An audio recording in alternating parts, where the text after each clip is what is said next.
أشهد أن لا إله إلا الله وحده لا شريك له وأشهد أن محمدا عبده ورسوله اللهم صل على محمد وعلى آل محمد كما صليت على إبراهيم وعلى آل إبراهيم إنك حميد مجيد اللهم بارك على محمد وعلى آل محمد كما باركت على إبراهيم وعلى آل إبراهيم إنك حميد مجيد أعوذ بالله من الشيطان الرجيم بسم الله الرحمن الرحيم والعصر إن الإنسان لفي خسر إلا الذين آمنوا وعملوا الصالحات وتواصوا بالحق وتواصوا بالصبر.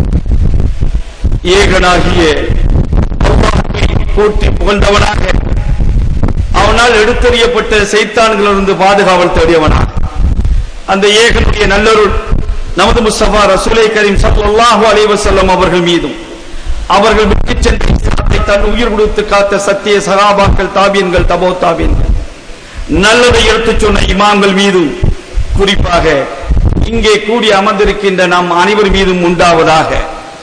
அன்பிற்கினிய சகோதர சகோதரிகளே, இங்கே தமிழ்நாட்டிற்கு வருகை தந்திருக்கின்ற, பாராளுமன்றத்தை உலுக்கிக் கொண்டிருக்கின்ற என் அன்பு சகோதரர் ஒய்சி அவர்கள், இந்த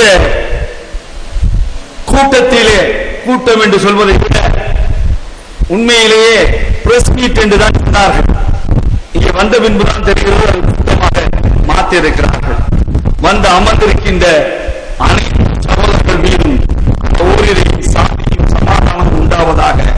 ஸலாமு அலைக்கும் வரஹ்மத்துல்லாஹி வபரகாத்துஹு. முதலில் ஒய்சி அவர்கள் சென்னைக்கு வந்திருப்பதை நாம் உள்ளன்போடு வரவேற்கிறோம். ஏனென்றால் இங்கு அத்தனை அமைப்புகள் தமிழகத்திலே இருந்து கொண்டிருக்கிறது. இங்கே அரசியல் விழிப்புணர்வுகள் நிறைய இருந்து கொண்டிருக்கிறது. பல இயக்கங்களும் கட்சிகளும் போட்டியிட்டுக் கொண்டிருக்கின்றன. ஆனால் ஒரு கோஷத்தை முன்வைத்து இங்கே வந்திருப்பதுதான் சிறப்புக்குரியது. ஏனென்றால் அல்லாஹ் சொல்லுகிறானே, வாதஸிமு பிஹபிலில்லாஹி ஜமீஆ லா தஃபர்ரக், அல்லாஹ்வுடைய கயிற்றை வலுவோடு ஜமாவாக ஒற்றுமையாக பற்றி பிடித்துக் கொள்ளுங்கள் என்று சொல்கிறானே, அந்த ஒற்றுமை என கயிற்றை பற்றி பிடிப்பதற்கு அகில இந்திய அளவிலே நாங்கள் தயாராக இருக்கிறோம் என்று வந்து அமர்ந்திருக்கிறாரே, அதற்கு முதலிலே நாம் நன்றி சொல்லிக் கொள்வோம். ஏனென்றால் இங்கே பொறுத்த மாத்திரத்திலே தமிழகத்திலே ஓரளவு நாம் இஸ்ஸத்தோடு இருக்கிறோம். ஆனால் வட மாநிலங்களை பொறுத்த மாத்திரத்திலே என்ன நிகழ்ந்து கொண்டிருக்கிறது என்பது கண் முன்னாடி தெரிந்து கொண்டிருக்கின்ற உண்மை. ஒரு வசனம் என்று சொல்வார்கள். பாராளுமன்றத்தை பொறுத்த மாத்திரத்தில் என்ன நிகழ்ந்து கொண்டிருக்கிறது என்றால், யாரெல்லாமோ பேசுகிறார்கள். பேசக்கூடிய பேச்சுக்களை பாராளுமன்றத்தில் யாராவது காது கொடுத்து கேட்க தயாராக இருக்கிறார்களா என்று பார்த்தால் உண்மையிலே பாராளுமன்றம் தூங்கி வைத்துக் கொண்டிருக்கிறார். ஆனால் நம் சகோதரன் ஒய்சி எழுந்து பேச ஆரம்பித்தவுடன் இந்த நாட்டினுடைய பிரதமர் மோடியை கேட்கக்கூடிய அளவிலே அல்லாஹ் தஆலா ஆக்கியிருக்கிறார். அதற்கு முதலிலே அல்லாஹ்வுக்கு நாம் நன்றி செலுத்த வேண்டும். ஏனென்றால் வசனமாக சொல்வார்கள் அல்லவா, ஒரு தனி மனிதன் எல்லாம் மொத்தமா வரும், சிங்கம் சிங்கிளா வரும்.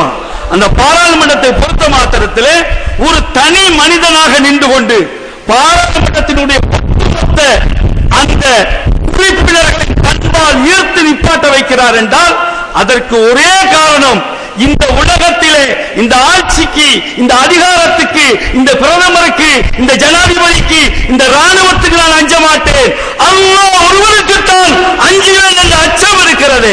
அந்த அச்சம் தான் அங்கே நிறைகுறையாமல் நிப்பாட்டி வைத்திருக்கிறார். எந்த நேரத்திலும் யாருக்கும் நான் சரண்டராக மாட்டேன், அல்லாஹ் என்று வந்து விடுவேன் என்றால், முஹம்மது ஸல்லல்லாஹு அலைஹி வஸல்லம் என்று வந்து விடுவார்கள் என்றால் அதுக்கு பகரமாக எதையும் நான் கொடுக்க முடியாது. எங்கள் உயிரை வேண்டுமானாலும் கொடுப்போமே தவிர கொடுக்க மாட்டோம்.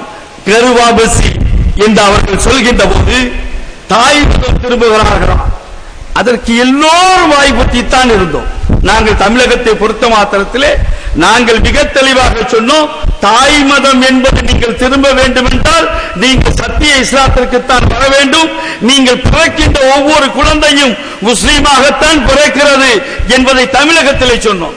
என்ன ஆச்சரியம் என்று பார்த்தீர்கள் என்றால் இதே வாசகத்தை அற்புதமாக மிக அற்புதமாக சொல்கிறார்.